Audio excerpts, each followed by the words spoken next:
Hi అండి, welcome back to my channel అండి. ఈరోజు వీడియోలో ఒక కప్పు బొంబాయి రవ్వతో పిండి వడియాలు ఎలా చేయాలో చూద్దామండి.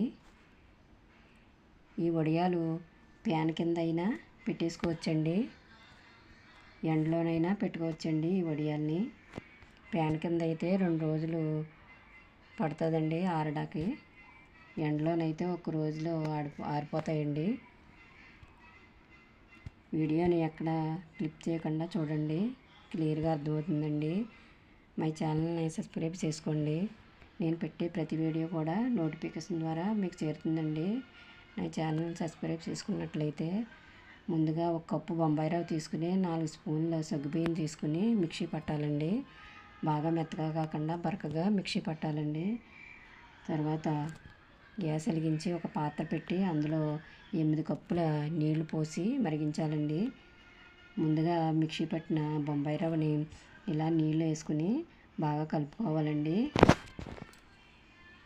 ఎక్కడ ఉండలు లేకుండా ఈ బొంబాయి రవ్వని పూర్తిగా కలుపుకొని ఇలా పెట్టుకోవాలండి. డైరెక్ట్ పోసేయకూడదండి. బొంబాయి రవ్వ మిక్సీ పట్టిన దాన్ని డైరెక్ట్ పోసేసినట్లయితే ఉండలు కట్టేసి ఉండల కింద అయిపోద్దండి.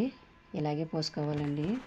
తర్వాత 10 పచ్చిమిరపకాయలు, పండు పచ్చిమిరపకాయలు ఇలా మిక్సీ పట్టి పక్కన పెట్టుకోవాలి.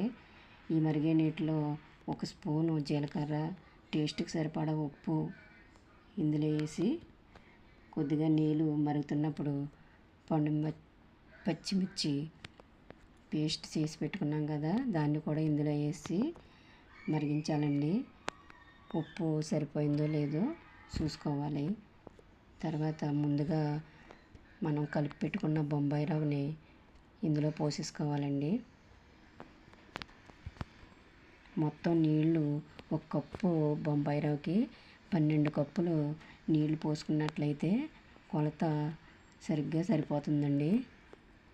మనకి చక్కగా వస్తాయండి వడియాలు. ఇదే కొలత పాటించినట్లయితే. ఎక్కువ బొంబాయి రవ్వ తీసుకుంటే ఎక్కువ నీళ్లు పోసుకోవాలండి. ఈ 1 కప్పు కొలతకి ఈ నీళ్ళు ఇలా సరిపోతాయండి. ఇలా కలుపుతూ ఉంటే అది దగ్గర పడి కొద్దీ మనకి ఇలా తయారవుతుందండి పిండి. టేస్ట్ చూసుకుని ఉప్పు సరిపోకపోతే వేసుకుని ఇలా కలుపుకుంటూ ఉండాలండి దగ్గర పడేంత వరకు.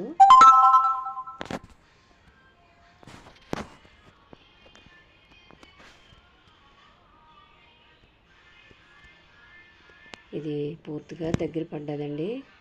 ఇలా వస్తే సరిపోతుందండి ప్రాసెస్. దీన్ని దించేసుకుని ఒక కాటన్ క్లాత్ తీసుకుని దాని మీద పొట్టగరిటెతో వడియాలు పెట్టేసుకుంటే మనకి అనుకున్న సైజులో పెట్టేసుకోవచ్చండి వడియాల్ని. ఇలాగా ఎండ ఉన్నట్లయితే ఎండలో పెట్టేసుకుంటే సాయంత్రానికి ఆరిపోతాయండి. ఎండ లేనట్లయితే ప్యాన్ కింద అయినా పెట్టేసుకోవచ్చు ఈ వడియాల్ని. ఇలా పూర్తిగా పిండి మొత్తం ఇలా వడియాల కింద పెట్టేసుకున్నాను నేను.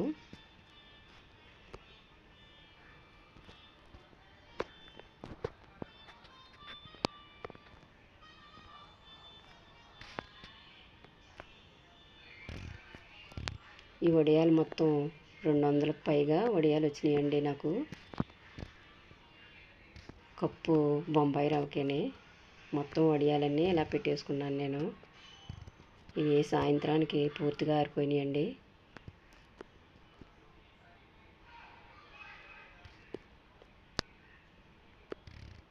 పూర్తిగా ఆరిపోయిన తర్వాత ఇలా వచ్చినాయండి. ఈ క్లాత్ నుండి వడియాల్ని ఎలా సెపరేట్ చేయాలో చూద్దామండి. క్లాత్ని నీటిలో అన్నా ముంచేసిన వడియాలు వచ్చేస్తాయండి. లేకపోతే నీళ్ళు తీసుకుని ఇలా క్లాత్ తిరిగేసి ఇలా నీళ్ళు పోసుకున్నట్లయితే క్లాత్ నుండి వడియాలు సెపరేట్ అయిపోతాయి.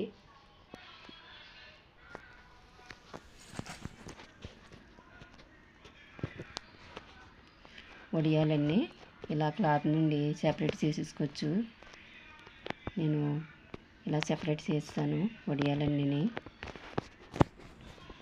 ఈ వడియాల్ని ప్యాన్ కింద పెట్టుకున్నట్లయితే 2 రోజులు పెట్టుకుంటే ఆరిపోతాయండి. లేకపోతే ఎండలో అయితే 1 రోజులో పూర్తిగా ఆరిపోతాయి. పూర్తిగా ఈ వడియాలన్నీ తీసిన తర్వాత ఇవి నేను ఇలా ఎండలో ఆరబెట్టేసుకున్నాను. పూర్తిగా ఇలాగ ఎండలో ఆరబెట్టేసుకుని ఈ వడియాలన్నీ సాయంత్రం వరకు ఇలా ఉంచేసానండి నేను. పూర్తిగా ఆరిపోయినాయండి ఈ వడియాలు సాయంత్రానికి. చాలా బాగా వచ్చినాయండి వడియాలు.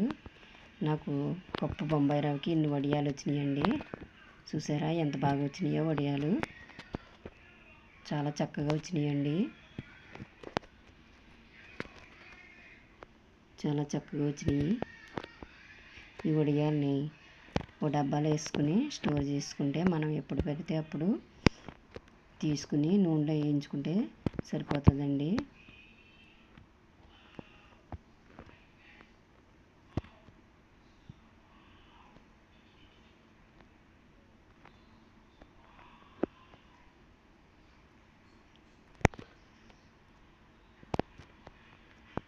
కొద్దిగా నూనె వేసుకుని ఇందులో వేయించేసుకున్నట్లయితే సరిపోతుందండి. చాలా క్రిస్పీగా వచ్చినాయండి వడియాలు.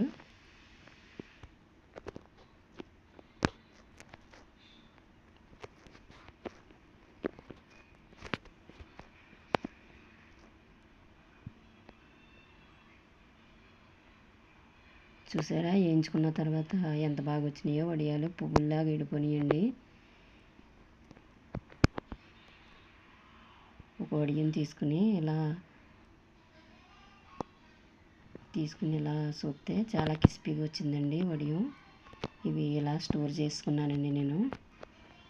నా వీడియో కనుక నచ్చితే లైక్ చేయండి, షేర్ చేయండి, సబ్స్క్రైబ్ చేసుకోండి. మళ్ళీ కలుద్దామండి.